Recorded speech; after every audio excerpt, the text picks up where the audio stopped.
ഇപ്പോൾ സമയം 8 മണി കഴിഞ്ഞ് 55 മിനിറ്റായി. ഞാൻ നിങ്ങളെ കൊണ്ടുപോവുകയാണ് ഡിസിപ്ലിന്റെയും മെന്റൽ സ്ട്രെങ്തിന്റെയും ഫിറ്റ്നസിന്റെയും ലോകത്തേക്ക്, ബട്ട് വിത്ത് എ ട്വിസ്റ്റ്. നമ്മുടെ ഇന്നത്തെ അതിഥി ഒരു കറക്ഷണൽ ഓഫീസറാണ്. അതുപോലെ അദ്ദേഹം ഒരു ഫിറ്റ്നസ് എന്തൂസിയാസ്റ്റ് കൂടിയാണ്. He believes in pushing limits. Officer Neil Joseph. Neil, good morning and welcome to Madhurageetham. Good morning, Vidya. Thank you so much for having me here. നീലിന്റെ അടുത്ത് ഞാൻ 2 ദിവസം മുന്നേ സംസാരിച്ചപ്പോൾ എന്നോട് പറഞ്ഞു, പുറത്തൊക്കെ പോകുമ്പോൾ നിങ്ങൾ ഹൈപ്പർ അലേർട്ട് ആയിട്ടിരിക്കും, ഹൈ അലേർട്ട് മോഡിലായിരിക്കും എന്ന്. ബട്ട് ഞാൻ പറയുകയാണ്, ഇവിടെ താങ്കൾ ഓക്കെയാണ്, യു ആർ സേഫ് ഹിയർ. പിന്നെ എന്തൊക്കെയാണ്, നാട്ടിലെവിടെയാണ് നീല്? നാട്ടില് ഞാൻ ജനിച്ചു വളർന്നത് ഫോർട്ട് കൊച്ചിനിലാണ്. Okay okay. അപ്പൊ എങ്ങനെയാണ് ഈ ഒരു കറക്ഷണൽ ഓഫീസർ എന്ന് പറയുന്ന ഈ ഒരു ജോലിയിലേക്ക് എത്തിപ്പെട്ടത്? ഞാൻ ആക്ച്വലി ഞാൻ ബാങ്കിങ്ങിലായിരുന്നു. നാട്ടില് ഫെഡറൽ ബാങ്കിൽ ഞാൻ ഒരു 13 ഇയേഴ്സ് വർക്ക് ചെയ്തിട്ടുണ്ടായിരുന്നു. ഞാൻ പ്രൊബേഷൻ ഓഫീസർ കയറി. ഞാൻ റിസൈൻ ചെയ്യുമ്പോൾ സീനിയർ മാനേജർ ആയിരുന്നു കലൂർ ബ്രാഞ്ചിലെ. ഇവിടെ വന്നപ്പോൾ കോവിഡ് സമയത്ത് റെസ്ട്രിക്ഷൻ ഉണ്ടായിരുന്നല്ലോ ജിംസിലൊക്കെ. അപ്പോൾ ഞാനിവിടെ ഫിറ്റ് ഫോളേഴ്സിൽ ഒരു ദിവസം പോയപ്പോഴത്തേക്കും ഒരാളെ പരിചയപ്പെട്ടു. പിന്നെ മനസ്സിലായത് പുള്ളി മലയാളിയാണെന്നും. ഒരു 2 മാസം കഴിഞ്ഞപ്പോൾ അദ്ദേഹം എന്നോട് പറഞ്ഞു, ഇതാണ് ഞാൻ ചെയ്യുന്നത്. അവർ തുടർന്ന് പറയില്ല എന്താ ചെയ്യുന്നത്, ഞങ്ങൾ പൊതുവെ പറയാറില്ല. ഇതാണ് ഞാൻ ചെയ്യുന്നത്, U seam like A good fit, അതിന് താല്പര്യമുണ്ടോ ചെയ്യാമെന്ന്. ഞാൻ പറഞ്ഞു ഓക്കെ, ഓഫ് കോഴ്സ്, ഗവൺമെൻറ് ജോലിയാണ്. അപ്പോൾ അങ്ങനെ അപ്ലൈ ചെയ്തു. അങ്ങനെ 18 മന്ത്സ് കഴിഞ്ഞപ്പോൾ ട്രെയിനിങ് കഴിഞ്ഞ് I became A live officer. പിന്നെ എന്നെ കേട്ടുകൊണ്ടിരിക്കുന്ന നമ്മുടെ ലിസണേഴ്സിന്റെ അടുത്തൊരു കാര്യം പറയാനുള്ളത്, ഒരു കറക്ഷണൽ ഓഫീസറിനെ ഇന്റർവ്യൂ ചെയ്യാന്ന് പറയുമ്പോഴത്തേനും എൻ്റെ മനസ്സിലേക്ക് കുറേ ചോദ്യങ്ങൾ ഉണ്ടായിരുന്നു. അതൊക്കെ ഞാനിങ്ങനെ നീലിനോട് ചോദിച്ചപ്പോൾ, ബിന്ദു സോറി, പിന്നെ കോൺഫിഡൻഷ്യാലിറ്റി റീസൺസ് കാരണം എനിക്ക് അതൊന്നും ഡിസ്കസ് ചെയ്യാൻ പറ്റില്ല എന്ന് പറഞ്ഞു. അപ്പോൾ ഈ ഇന്റർവ്യൂവിൽ നിങ്ങൾക്കും ഇതുപോലെ തന്നെ കുറേ ചോദ്യങ്ങൾ മനസ്സിലുണ്ടാവും. അപ്പോൾ ഇതൊരു അപൂർണമായിട്ട് തോന്നുന്നു എന്നുണ്ടെങ്കിൽ അത് അദ്ദേഹത്തിന്റെ ജോലിയുടെ ആ ഒരു കോൺഫിഡൻഷ്യാലിറ്റി കീപ്പ് ചെയ്യണം എന്നുള്ളത് കൊണ്ടാണ്. അതുകൊണ്ട് തന്നെ നിങ്ങളുടെ ഒരു റോൾ എന്താണ് ഈ ഒരു ജയിലില്? സിമ്പിളായി പറയുകയാണെങ്കിൽ നമുക്ക് കേരളത്തിലോ ഇന്ത്യയിലോ ഇല്ലാത്തൊരു സംഭവമാണ് കറക്ഷൻസ് എന്ന് വെച്ചാൽ. കാര്യം നമ്മൾ ഇന്ത്യയിൽ പോലീസ് തന്നെയാണ് ജയിൽസും റൺ ചെയ്യുന്നത്. എന്നാൽ നോർത്ത് അമേരിക്കയിൽ, ഓസ്ട്രേലിയ, ചില ഇങ്ങനത്തെ രാജ്യങ്ങളിലൊക്കെ, കോമൺവെൽത്ത് കൺട്രീസിലൊക്കെ എന്താ നടക്കുന്നതെന്ന് വെച്ചാൽ, പോലീസ് അറസ്റ്റ് ചെയ്ത് കൊണ്ടുവന്ന് കഴിഞ്ഞാൽ അവരുടെ ജോലി കഴിഞ്ഞു. റിമാൻഡിൽ വന്നു കഴിയുമ്പോൾ കറക്ഷണൽ ഓഫീസേഴ്സാണ് ഹാൻഡിൽ ചെയ്യുന്നത് കംപ്ലീറ്റ്. റിമാൻഡിലും പിന്നെ 2 കൊല്ലത്തിൽ താഴെ ശിക്ഷ അനുഭവിക്കുന്ന ആൾക്കാരും കറക്ഷൻ സെന്റേഴ്സിലാണ്, അല്ലെങ്കിൽ ഡിറ്റൻഷൻ സെന്റേഴ്സിലാണ് ചെയ്യുന്നത്. അപ്പൊ സിനിമയിലൊക്കെയാണ് ഞങ്ങളെ പോലെയുള്ള ആളുകൾ ജയില് കണ്ടിരിക്കുന്നത്, നമ്മൾ പലരും അല്ലെ. അപ്പം ഈ ജയിലിനെ കുറിച്ചിട്ടുള്ള എന്തെങ്കിലും ഒരു മിസ്കൺസെപ്ഷൻ സാധാരണ ആളുകൾക്കുള്ളത് എന്താണ്? ഇപ്പോൾ നമ്മൾ മീഡിയയിൽ, മൂവീസിലൊക്കെ നോക്കുകയാണെങ്കിൽ ഭയങ്കര നെഗറ്റീവായിട്ട്, ഭയങ്കര വയലന്റ് ആണ്. പൊതുവേ ഒരു സ്റ്റിഗ്മ ഉണ്ട്, പീപ്പിൾ ഇൻ യൂണിഫോം. അത് നാട്ടിലാണെങ്കിലും ഇവിടെ ആണെങ്കിലും അവര് എന്താ പറയുക, മോശം ആൾക്കാരാണ്, നമ്മളെ ഭരിക്കാൻ വരുന്നു. അങ്ങനെയൊന്നും ഇല്ല. നമ്മളും സാധാരണ ഒരു ജോലി ചെയ്യുന്ന പോലെ തന്നെ ചെയ്യുന്നു. പിന്നെ നമ്മൾ ഹാൻഡിൽ ചെയ്യുന്ന ക്ലയന്റിൽ ഇച്ചിരിയും കൂടി വയലന്റ് ആയിരിക്കും. അതനുസരിച്ച് നമുക്ക് ബിഹേവ് ചെയ്യേണ്ടി വരും. അപ്പോൾ അത് മാത്രമേ എനിക്ക് തോന്നിയിട്ടുള്ളൊരു, പൊതുവെ ഇപ്പൊ ഒട്ടുമിക്ക മൂവീസിനും, വളരെ ചുരുക്കം മൂവീസുകൾ, ഇപ്പൊ ഗ്രീൻ മൈൽ പോലത്തെ ഒരു മൂവിയൊക്കെ ഉള്ള ഒരു കറക്ഷൻ ഓഫീസർ നല്ലൊരു ലൈറ്റിൽ കാണിക്കുന്നത്. Do you want to bust a myth about jail? Any myth? Jail is not a negative place. അതൊരു കുഞ്ഞൊരു സിറ്റി പോലെയാണ്. പ്രത്യേകിച്ച് ഞാൻ വർക്ക് ചെയ്യുന്ന ജയിൽ എന്ന് വെച്ചാൽ നമുക്ക് കാനഡയിലെ 2nd ലാർജസ്റ്റ് ജയിലാണ്. നോർത്ത് അമേരിക്കയിലെ തന്നെ ഏറ്റവും വലിയ ജയിലുകളൊന്നാണ്. അപ്പോൾ it is not a negative place. ഒരു ചെറിയൊരു ടൗൺ റൺ ചെയ്യണ എങ്ങനെ അതേപോലെ റൺ ചെയ്യുന്നത്. സൊസൈറ്റിയിലേക്ക് ആളുകൾ ഇപ്പൊ ജയിലിൽ നിന്നൊക്കെ തിരിച്ചു വരുമ്പോൾ ചിലവര് പിന്നെ കുറ്റം ചെയ്തിട്ടായിരിക്കും, കുറ്റം ആരോപിക്കപ്പെട്ടിട്ട് കുറേ വർഷങ്ങൾ കിടന്നിട്ട് കുറ്റാരോപിതനായി, കുറ്റവിമുക്തനായി വരുന്നവരുണ്ട്. അപ്പം സൊസൈറ്റി ഇങ്ങനെ പുറത്തു വരുന്ന ആളുകൾക്ക് ആ ഒരു ലൈഫിലേക്ക് എൻട്രി ചെയ്യുമ്പോഴത്തേനും സപ്പോർട്ട് അവർക്ക് കിട്ടുന്നുണ്ട് എന്ന് തോന്നുന്നുണ്ടോ? തീർച്ചയായും. അത് നമ്മുടെ നാട്ടിലെക്കാട്ടും കൂടുതൽ ഇവിടെ എന്ന് വെച്ചാൽ അറിയാലോ, എല്ലാ ജോലിക്കും ബാക്ക്ഗ്രൗണ്ട് ചെക്സ് ഉണ്ട്.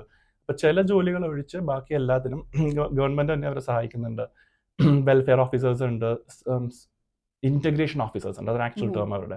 അതായത് തിരിച്ചെങ്ങനെ സക്സസ്ഫുൾ ആയി വ്യക്തികളെ സമൂഹത്തിലേക്ക് ഇന്റഗ്രേറ്റ് ചെയ്യാം, അതിനായിട്ടുള്ള ഇന്റഗ്രേഷൻ ഓഫീസേഴ്സ് ഉണ്ട്.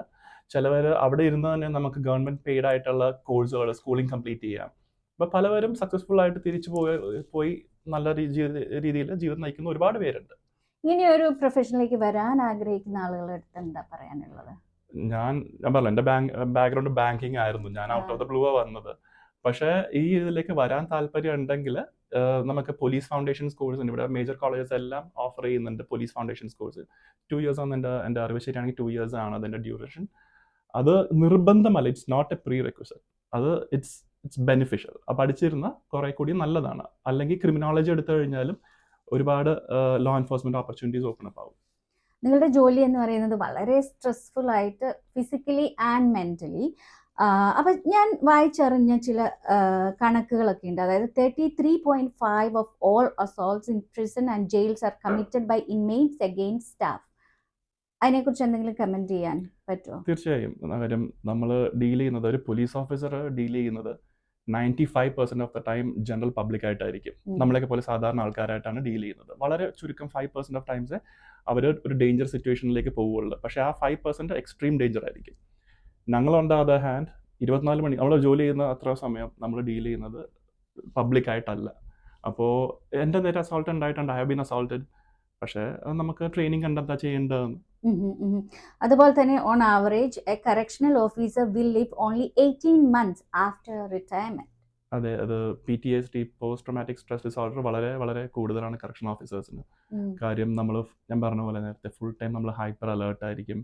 നമ്മൾ വെറുതെ ഇരിക്കുകയാണെങ്കിൽ പോലും ഒരുപാട് കാര്യങ്ങൾ നമ്മൾ ശ്രദ്ധിക്കുന്നുണ്ട്. ആരെന്താ ചെയ്യുന്നത്, അങ്ങനെ ഒരുപാട് കാര്യങ്ങൾ. അപ്പോൾ നമ്മൾ അത് ഇവൻച്വലി പിന്നെ സ്ട്രെസ്ഫുൾ എൻവയൺമെൻ്റ് ആണ്.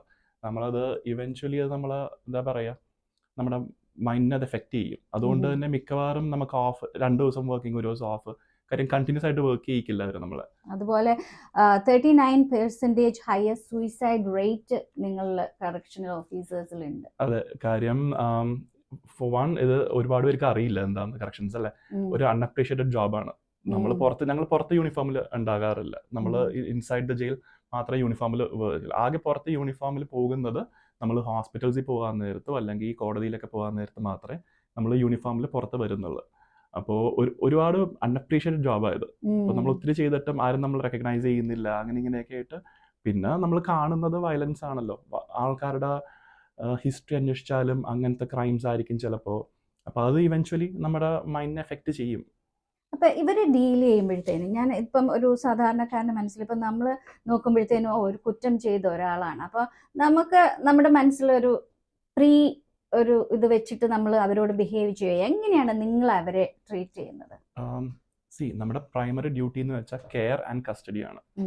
അവര് മറ്റുള്ളവരെ ഉപദ്രവിക്കാതെ നോക്കുക, അവർ സ്വയം ഹാം ചെയ്യാതെ നോക്കുക, പിന്നെ കോടതിയിൽ പ്രസന്റ് ചെയ്യാനുള്ള കാരണം കസ്റ്റഡി മെയിൻറ്റെയിൻ ചെയ്യുക. ഇത്രയേ ഉള്ളൂ നമ്മളുടെ ഡ്യൂട്ടി. ഞാൻ പേഴ്സണലി ചെയ്യുന്നതും ഒരുപാട് ഓഫീസേഴ്സ് ചെയ്യുന്നതെന്ന് വെച്ചാൽ ഇവരുടെ ഹിസ്റ്ററി അന്വേഷിച്ച് പോകാൻ നിൽക്കില്ല. കാര്യം അപ്പം നമ്മൾ ഇമോഷണൽ ആവും. ഇമോഷണൽ ആയിക്കഴിഞ്ഞാൽ ഈ ജോലി മര്യാദക്ക് പെർഫോം ചെയ്യാൻ പറ്റില്ല.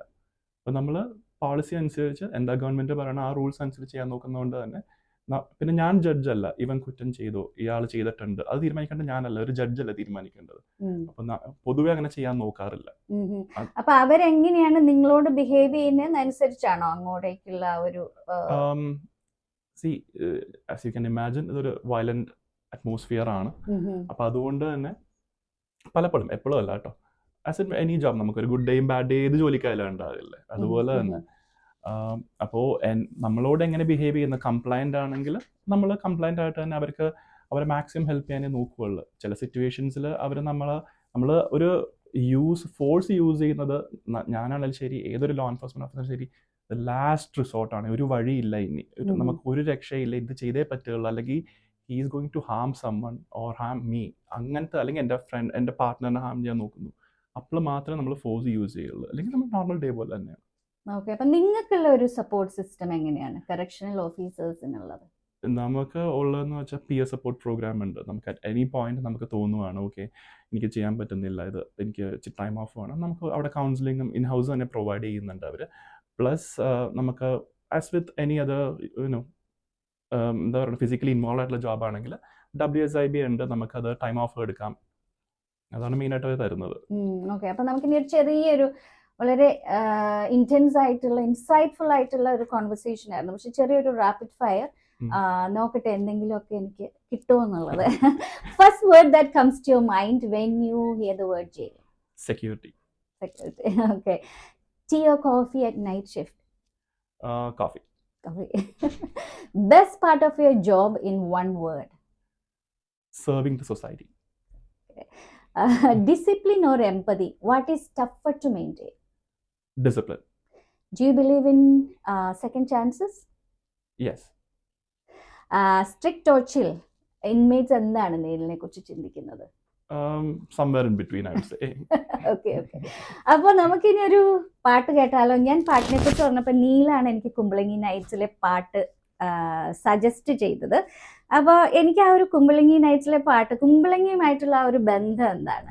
എന്റെ വൈഫിന്റെ വീട് ആക്ച്വലി കുമ്പളങ്ങിയിലാണ്. ഞാൻ താമസിക്കുന്ന കുമ്പളങ്ങിയിൽ ഒരു 10 മിനിറ്റ് ദൂരത്തിലേ ഉള്ളു. അത് ആ സ്ഥലങ്ങളൊക്കെ എനിക്ക് വളരെ സുപരിചിതമാണ്. കുമ്പളങ്ങിലെ ഒരുപാട് രാത്രികൾ എൻജോയ് ചെയ്ത ആളാണോ? തീർച്ചയായിട്ടും, കോളേജ് പഠിക്കാൻ നേരത്തൊക്കെ. ഓ, അത് ശരി. എനിക്ക് തോന്നുന്നു ഇപ്പൊ കറക്ഷണൽ ഓഫീസർ ആയതുകൊണ്ട് തന്നെ കുറച്ചിങ്ങനെ ഒരു മസിൽ പിടുത്തം ഉണ്ടോ? ഇല്ല, അങ്ങനെയില്ല. എന്നാലും നമ്മളൊരു ബിഹേവ് ചെയ്യേണ്ട രീതി സൊസൈറ്റിയിൽ അവർ പറയും, നമ്മൾ you should be a role model, അങ്ങനെ ഇങ്ങനെയൊക്കെ. Okay okay. അപ്പൊ എന്താണെന്നുണ്ടെങ്കിലും നീലിന് വേണ്ടിയിട്ടും കുമ്പളങ്ങി നൈറ്റ്സിന്റെ ആരാധകർക്കായിട്ടും വേണ്ടി കുമ്പളങ്ങി നൈറ്റ്സ്. CMR 101.3 FM നിങ്ങൾ കേട്ടുകൊണ്ടിരിക്കുന്നു മധുരഗീതം മോർണിംഗ് ഡ്രൈവ്. ഇത് RJ ബിന്ദു ആണ്. നമ്മുടെ കൂടെ കറക്ഷണൽ ഓഫീസർ നീൽ ജോസഫ് ഉണ്ട്. അദ്ദേഹത്തിന്റെ വളരെ സ്ട്രെസ്ഫുൾ ആയിട്ടുള്ള ആ ഒരു ജോലിയെക്കുറിച്ചാണ് അദ്ദേഹം പറഞ്ഞത്. അറ്റ് ദ സെയിം ടൈം വളരെ റിവാർഡിംഗ് ആയിട്ടുള്ള അദ്ദേഹത്തിൻ്റെ ഒരു പ്രൊഫഷൻ. ഇനി ഒരു കറക്ഷണൽ ഓഫീസർ മാത്രമല്ല നീല, ഒരു ഫിറ്റ്നസ് എന്തൂസിയാസ്റ്റ് കൂടിയാണ്. അപ്പം നമുക്ക് ആ ഒരു സൈഡാണ് ഇനി ഞാൻ മനസ്സിലാക്കാൻ പോകുന്നത്. എങ്ങനെയാണ് ഈ ഒരു ഫിറ്റ്നസ് ജേണിയുടെ തുടക്കം? ഫിറ്റ്നസ് ജേണിയുടെ തുടക്കം സത്യം പറഞ്ഞാൽ ഇപ്പോഴൊന്നും അല്ല. ഞാൻ ഭയങ്കര ക്ഷീണിച്ചായിരുന്നു. പ്ലസ് ടുവിനൊക്കെ പഠിക്കാൻ നേരത്തെ മിക്കവാറും ക്ഷീണിച്ചായിരിക്കും. പക്ഷെ ഞാൻ എക്സ്ട്രീം ആയിരുന്നു. ഭയങ്കര ബുള്ളിങ്ങും ഭയങ്കര പ്രശ്നങ്ങളൊക്കെ ആയിരുന്നു പ്ലസ് ടു പഠിക്കുന്ന സമയത്തൊക്കെ. പിന്നെ കോളേജ് എത്തിയപ്പോഴത്തേക്കും എൻ്റെ ഒരു ഫ്രണ്ടിന്റെ ചേട്ടനൊരു ജിം തുടങ്ങി. അപ്പോൾ അവൻ പോയി തുടങ്ങിയപ്പോൾ അങ്ങനെ ഞാനും കൂടെ പോയി തുടങ്ങി. അവൻ നിർത്തി പിന്നെ. പക്ഷെ എന്തോ എനിക്ക് കെപ്റ്റ് ഓൺ ഗോയിങ്. പിന്നെ അത് ദിവസം നമ്മുടെ ലൈഫ് സ്റ്റൈലിൽ ഒരു പാർട്ടായി. നമ്മൾ ദിവസം എണീറ്റ് പല്ലേക്കല്ലേ, അതുപോലെ തന്നെ ഒരു പാർട്ടായി. ഇപ്പൊ എല്ലാ ദിവസവും വർക്ക്ഔട്ട് ഇല്ല, എല്ലാ ദിവസവും ചെയ്യണമെന്നില്ല. 5 ദിവസം മതി. 5 ദിവസം ചെയ്യാറില്ല. ഓക്കെ. അപ്പൊ ഈ ആളുകളുടെ അടുത്ത് എന്തെങ്കിലും ഒരു ടിപ്സ് എന്നുള്ളതല്ല, പലപ്പോഴും നമുക്ക് എന്താന്ന് വെച്ച് കഴിഞ്ഞാല് മനസ്സിൽ ആഗ്രഹമുണ്ട്. എനിക്കൊക്കെ ആണെന്നുണ്ടെങ്കിൽ എന്നും ഇങ്ങനെയോ എനിക്ക് പിന്നെ ജിമ്മിൽ പോകണം അങ്ങനെ വരും. പക്ഷെ കൺസിസ്റ്റൻസി ഒരു പ്രശ്നമാണ്. അങ്ങനെയുള്ളവരുടെ അടുത്ത് എന്താ പറയാനുള്ളത്? നമുക്ക് ഇപ്പൊ റിസർച്ച് പറയുന്നത് നമ്മൾ 6 months ഒരു ഹാബിറ്റ് വെച്ചോണ്ട് ഇരുന്നു കഴിഞ്ഞാൽ 90% ആൾക്കാരും അത് പിന്നെ കണ്ടിന്യൂ ചെയ്യുന്നു പറയുന്നു കുറെ നാളത്തേക്ക്. അപ്പോൾ പിന്നെ ഇതൊരു 4% 1 hour വർക്ക്ഔട്ട് എന്ന് വെച്ചാൽ 4% ഓഫ് യുവർ ഡേ ആണ്. 1 hour അല്ലെങ്കിൽ ഹാഫ് ആൻ അവർ ആയാലും മതി. അത് ഓൺലി 2% ഓഫ് യുവർ ഡേ ആണ്. നമ്മൾ പലരും അതിലും കൂടുതൽ നമ്മൾ പരസ്യം കണ്ടു കളയുന്നുണ്ട് യൂട്യൂബിൽ. അപ്പോൾ അത് ഒരു എക്സ്ക്യൂസ് ആയിട്ട് ഞാൻ 16 മണിക്കൂർ ഷിഫ്റ്റ് കഴിഞ്ഞിട്ട്, ബിക്കോസ് അതിന് തലേ ദിവസങ്ങളിൽ ചെയ്യാൻ പറ്റാത്ത കാരണം ഒരു ക്വിക്ക് 20-30 മിനിറ്റ് വർക്ക്ഔട്ട് ഒക്കെ ചെയ്തിട്ടുണ്ട്. അപ്പോൾ അതൊരിക്കലും നമുക്ക് പറയാൻ പറ്റില്ല, നമുക്ക് സമയമില്ല. അപ്പൊ ഈ വർക്ക്ഔട്ട് അല്ലെങ്കിൽ ന്യൂ ഇയർ റെസൊല്യൂഷൻ എന്ന് പറഞ്ഞ ഒരു ചടങ്ങുണ്ടല്ലോ, അപ്പൊ അതിനുവേണ്ടി ഇനിയും 6 മാസം ഉണ്ട്. അപ്പൊ നമ്മളുടെ ലിസണേഴ്സിന്റെ അടുത്ത് എനിക്ക് പറയാനുള്ളത്, ഇൻക്ലൂഡിങ് മീ, 6 മാസത്തെ ഇപ്പൊ നമുക്ക് ആ ഒരു സമയം കൊടുത്തു കഴിഞ്ഞാൽ ഈ ഫിറ്റ്നസ് എന്ന് പറയുന്ന ആ ഒരു സംഭവം ന്യൂ ഇയർ റെസൊല്യൂഷന്റെ ഭാഗമാക്കണ്ട. കാരണം 2026 ആകുമ്പോഴത്തേനും നമ്മള് ബോഡിയൊക്കെ സെറ്റ് ആകുമായിരിക്കും അല്ലെ? ഒരു 1 year ഒക്കെ അല്ലേ നമുക്ക് ഒന്നൊരു ട്രാക്കിൽ വീഴാനായിട്ട്? ഇല്ല, 1 year depending on what your goals R. ഇപ്പൊ വെയിറ്റ് ലോസ് ആണെങ്കിൽ ഞാൻ പറയുന്നോട് ചിലവർ പറയും, എനിക്കൊരു അടുത്ത മാസം ഒരു കല്യാണം ഉണ്ട്, എനിക്കൊരു 2 ആഴ്ചക്ക് 2 വണ്ണം കുറയ്ക്കണം. ഞാൻ പറയും, വണ്ണം കയറിയത് 2 ആഴ്ച കൊണ്ടാണോ? അല്ല, അതുപോലെ ഇറങ്ങുള്ളൂ. അപ്പൊ അങ്ങനെ നമ്മൾ നോക്കിയിട്ട് കാര്യമില്ല. എന്നാലും വ്യത്യാസം വരുത്താം. Okay okay. അപ്പൊ കാർഡിയോ ആണോ, ഹൈ ഇന്റൻസിറ്റി ആണോ, അതോ പിന്നെ വെയിറ്റ് ട്രെയിനിങ് ആണോ? ഇതിനെ കുറിച്ചിട്ടൊക്കെ ഒന്ന് നിന്റെ അഭിപ്രായം. എന്റെ നേച്ചർ ഓഫ് വർക്ക് കാരണം ഞാൻ കൂടുതലും വെയിറ്റ് ട്രെയിനിങ് ആണ് ചെയ്യുന്നത്. പക്ഷെ അറ്റ് ദ സെയിം ടൈം നമ്മൾ കാർഡിയോയും ചെയ്യുന്നുണ്ട്. 2 ആഴ്ചയിൽ 2 ദിവസം കാർഡിയോ ചെയ്യും. ഒരുപാട് നേരമൊന്നുമില്ല, വർക്ക്ഔട്ട് കഴിഞ്ഞിട്ട് ഒരു 10-15 minutes. അതേപോലെ സ്ട്രെച്ചിങ് ഭയങ്കര ഇമ്പോർട്ടൻ്റ് ആണ്. പ്രത്യേകിച്ച് നമ്മൾ I'm 41 now. ഈ പറഞ്ഞ പോലെ ഏജ് ആകും തോറും കാർഡിയോയും സ്ട്രെച്ചിങ്ങും വളരെ ഇമ്പോർട്ടൻ്റ് ആണ്, വെയിറ്റ് ട്രെയിനിങ് ചെയ്യുന്ന പോലെ തന്നെ. അത് ഓക്കെ. പിന്നെ ഒരു ബെസ്റ്റ് പോസ്റ്റ് വർക്ക്ഔട്ട് സ്നാക്ക് എന്താ എപ്പോഴും കരുതാറുള്ളത്? ഞാൻ യൂഷ്വലി ഒരു വേ പ്രോട്ടീൻ ആണ് എടുക്കുന്നത്. ഞാൻ ലൈറ്റ് ആയിട്ടുള്ള കാർബ്സിന്റെ കൂടെ ഡിന്നർ മിക്കവാറും ലൈറ്റ് കാർബ്സും എന്തെങ്കിലും സോഴ്സ് ഓഫ് പ്രോട്ടീൻ ആയിരിക്കും. മിക്കവാറും ചിക്കനും അല്ലെങ്കിൽ ഇടിയപ്പം സ്റ്റീംഡ് ആണല്ലോ, അതിൽ ഫ്രൈഡ് ഒന്നും അല്ലല്ലോ. അപ്പോൾ അങ്ങനത്തെയാണ് ഞാൻ കൂടുതലും ചെയ്യുന്നത്. പക്ഷെ ഞാൻ യൂഷ്വലി ഒരു വേ പ്രോട്ടീൻ ഷേക്ക് ആണ് പ്രിഫർ ചെയ്യുന്നത്. Spot reduction is A myth. അത് വർക്ക് ചെയ്യില്ല. സാഡ് ടു സേ ആൾക്കാർക്ക് ചെയ്യുന്നില്ലേ? സ്പോട്ട് റിഡക്ഷൻ അപ്പടെ നമുക്ക് സർജറി കൂടെ മാത്രമേ കുറയ്ക്കാൻ പറ്റുള്ളൂ, വേറെ ഒരു വഴിയില്ല അതില്. Very sad, I M disappointed. ഒരു മീൽ പ്രപ്പ് ഒക്കെ ചെയ്യുന്ന ആളാണെന്ന് ഞാൻ മനസ്സിലാക്കിയിട്ടുണ്ട്. എങ്ങനെയാണ് ഒരു ഡേയില്? ഡെയിലി ഇപ്പോൾ നമ്മൾ ഇപ്പോൾ ഒരു 12 hour ഷിഫ്റ്റ് ആണ് ഞങ്ങൾക്ക്, മിക്കവാറും 12 hour ഷിഫ്റ്റ്സ് ആയിരിക്കും. അപ്പോൾ 7 to 7 അല്ലെങ്കിൽ നൈറ്റ് 7 to മോർണിംഗ് 7 ആയിരിക്കും. അപ്പോൾ ഞാൻ ചെയ്യുന്നത് സാധാരണ ഒരു ഫുൾ മീൽ ഉണ്ടാവും. അതായത് ഈ പറഞ്ഞ പോലെ ബോയിൽഡ് റൈസിന്റെ കൂടെ ബോയിൽഡ് എഗ്സ്, അതേപോലെ ചിക്കൻ കറിയായിട്ട് ഞാൻ ഇങ്ങനെ മറ്റേ ഇതിൽ കാണുന്ന പോലെ വേവിച്ചൊന്നും കഴിക്കത്തൊന്നുമില്ല, നമുക്ക് എന്തെങ്കിലും രുചിയൊക്കെ വേണ്ടേ. അപ്പോൾ ചിക്കൻ കറി ആയിരിക്കും, പക്ഷെ ഒത്തിരി ഓയിലി ഒന്നും ആയിരിക്കില്ല. അതായിരിക്കും ഒരു മെയിൻ മീൽ ഉണ്ടാവും. ഒരു 2-3 സപ്ലിമെന്ററി മീൽസും ഉണ്ടാകും. സ്നാക്സ് ആയിരിക്കും മിക്കവാറും. അത് ഓട്ട് മീലും വേ പ്രോട്ടീൻ മിക്സ് ചെയ്തത്, അല്ലെങ്കിൽ ഓട്ട് മീലും ബ്ലൂബെറീസും അങ്ങനെയൊക്കെ ആയിട്ട് സെക്കൻഡറി മീൽ ഉണ്ടാവും. പിന്നെ ഒരു സാലഡും അങ്ങനെ ഇങ്ങനെയൊക്കെ ആയിട്ട് കൂടുതലെടുക്കുന്നത്. ഓക്കെ. ഈ ഫിറ്റ്നസ്സിലേക്ക് വരാൻ ആഗ്രഹിക്കുന്ന ആളുകളോട് എന്തെങ്കിലും ഒരു അഡ്വൈസ് ഉണ്ടോ? ഞാൻ നേരത്തെ പറഞ്ഞ പോലെ ഇതൊരു ബുദ്ധിമുട്ടാണ്. അയ്യോ പോയി ചെയ്യണമല്ലോ അതിന്, നമ്മൾ അങ്ങനെ ചെയ്ത് കഴിഞ്ഞാൽ ഏത് കാര്യം, ഇപ്പോൾ ജോലിയാണെങ്കിൽ പോലും തിങ്കളാഴ്ച അങ്ങോട്ട് പോകണമല്ലോ, അങ്ങനെ വരുന്ന ബുദ്ധിമുട്ടാണ്, നമുക്ക് നടക്കില്ല അത്. പക്ഷെ ഇത് നമ്മളിത് അഡോപ്റ്റ് ചെയ്ത് കഴിഞ്ഞാൽ ഈ ഫിസിക്കൽ ആസ്പെക്ട്സ് മാത്രമല്ല, നമുക്ക് ഒരുപാട് മെന്റൽ ആസ്പെക്ട്സും ഉണ്ട്. നമുക്കൊരു റൂമിലേക്ക് കയറിച്ചാൽ അത് ഫുൾ കോൺഫിഡൻസ് ആയിരിക്കും നമുക്ക്. അതേപോലെ ക്ലിയർ ആയിട്ട് തിങ്ക് ചെയ്യാൻ പറ്റും. അങ്ങനെ ഒരുപാട് പേഴ്സണാലിറ്റി ഒത്തിരി നമ്മളുടെ ചേഞ്ച് ചെയ്യും. ഞാൻ ഒട്ടും സംസാരിക്കാത്ത ഒരാളായിരുന്നു, ഒരു മനുഷ്യരോട് മിണ്ടില്ലായിരുന്നു ഞാൻ. പക്ഷെ ഇപ്പൊ എനിക്ക് ഒരാളോട് പോയി മിണ്ടാൻ പറഞ്ഞാൽ 5 മിനിറ്റ് പോലും വേണം, ഞാൻ ഇടിച്ചേറി മിണ്ടും ആൾക്കാരോട്. അത് എനിക്ക് തോന്നുന്ന ഒരു പരിധി വരെ ഇതെന്നെ ഒരുപാട് ഹെൽപ്പ് ചെയ്തതാണ്. പലപ്പോഴും ആളുകളുടെ ഒരു പ്രശ്നം എന്താന്ന് വെച്ചാൽ ഇത്രയും മെഷീൻസും അതൊക്കെ കാണുമ്പോഴത്തേനും കുറച്ച് ഇന്റിമിഡേറ്റഡ് ആയി പോവാറുണ്ട് ജിമ്മിൽ പോകുമ്പോൾ. എങ്ങനെയാണ് അതൊന്ന് ഒരു ഫോക്കസ്ഡ് ആയിട്ട് നമുക്ക് ചെയ്യാൻ പറ്റുന്നത്? ഇപ്പൊ ഞാനൊക്കെ സ്റ്റാർട്ട് ചെയ്ത സമയത്ത് അന്ന് ഇത്രയും നമുക്ക് ഓൺലൈൻ കോണ്ടന്റ് പോലും ഇല്ല ഇങ്ങനെ എങ്ങനെയാ ചെയ്യാൻ പറ്റുന്നതെന്ന്. അപ്പൊ ഞങ്ങൾ അന്ന് സീനിയേഴ്സ് ആയിട്ടുള്ള ആൾക്കാരോട് ചോദിച്ചൊക്കെയാണ് ചെയ്യാൻ പറ്റിയത്. നമുക്കത് ഫിറ്റ്നസ് എന്ന് വെച്ചാൽ ജിമ്മിൽ തന്നെ പോകണം എന്നില്ല. ഇപ്പൊ എനിക്ക് ഇപ്പൊ സമ്മറിലൊക്കെ ആണെങ്കിൽ ഞാൻ ത്രെഡ്മില്ലിൽ പോലും അല്ല ഓടുന്നത്. ഞാൻ പിള്ളേരുടെ സ്കൂളിന്റെ ഗ്രൗണ്ടിൽ പോയിട്ട് അവിടെ 2 റൗണ്ട് ഓടും, അങ്ങനെയൊക്കെയാണ് ചെയ്യുന്നത്. അപ്പൊ നമുക്ക് ഒരുപാട് എന്തെങ്കിലും ഫിസിക്കലായിട്ടുള്ള മൂവ്മെന്റ് കിട്ടിയാൽ മതി നമുക്ക്. അതായത് നമ്മൾ നടക്കുന്നതുകൊണ്ട് ഒരു ഗുണവും ഇല്ല. അത് കുറെ പേരോട് I am going to displease a lot of people here, but നടക്കുന്നതുകൊണ്ട് ഒരു ബെനിഫിറ്റും ഇല്ല അൺലെസ് ഇറ്റ് ഈസ് അപ്ഹിൽ. അല്ലാതെ ഞാൻ ഇന്ന് രാവിലെ നടക്കാൻ പോയി, ഗുഡ് തിങ്, മൈൻഡല്ലാണ്, വേറെ പ്രത്യേകിച്ച് ഗുണമൊന്നും ഇല്ല അതുകൊണ്ട്.